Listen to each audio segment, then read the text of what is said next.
Charles, depuis combien de temps êtes-vous au courant pour Andrew et Epstein? En visite dans l'est de l'Angleterre, le roi Charles, hué et interpellé à propos de son frère, l'ancien prince Andrew, soupçonné d'avoir transmis des documents confidentiels sur le commerce britannique au criminel sexuel américain Jeffrey Epstein. Pour la première fois, son neveu, le prince William, et sa femme Kate sont sortis du silence en publiant ce communiqué. Le prince et la princesse de Galles sont profondément préoccupés par les révélations qui se succèdent.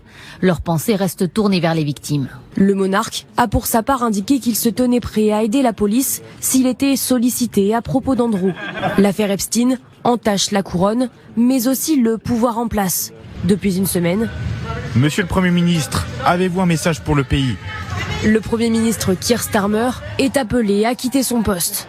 En 2024, il a nommé Peter Mandelson un Des années 1960 jusqu'à très récemment, il est soupçonné d'avoir agressé sexuellement ou violé 89 adolescents. Aujourd'hui, la justice lance un appel à témoins inédit. 7 photos d'un même homme qui aurait sévi sur 5 continents pendant des décennies. Cet homme, c'est Jacques Leveugle, aujourd'hui âgé de 79.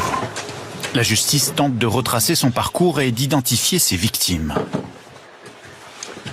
On recherche bien entendu à la fois des victimes pour lesquelles on n'aurait que des surnoms et qu'on a encore du mal à identifier, et des personnes qu'il aurait côtoyées sur l'ensemble de son parcours criminel et qui pourraient éclairer les enquêteurs et la magistrate instructrice sur un petit peu la personnalité de Monsieur Leveugle. L'affaire commence il y a plus de 2 ans. Jacques Leveugle est de passage chez son frère à Visil, près de Grenoble. Son neveu découvre alors des écrits consignés sur une clé USB et des photos. Jacques Leveugle y décrit ses rapports sexuels avec des adolescents âgés de 13 à 17 ans, désignés par leur prénom. Des agressions commises depuis 1967. Il raconte aussi avoir tué 2 de ses proches en les étouffant. Sa mère, d'abord, décrivant qu'elle était en 1974 phase terminale de cancer.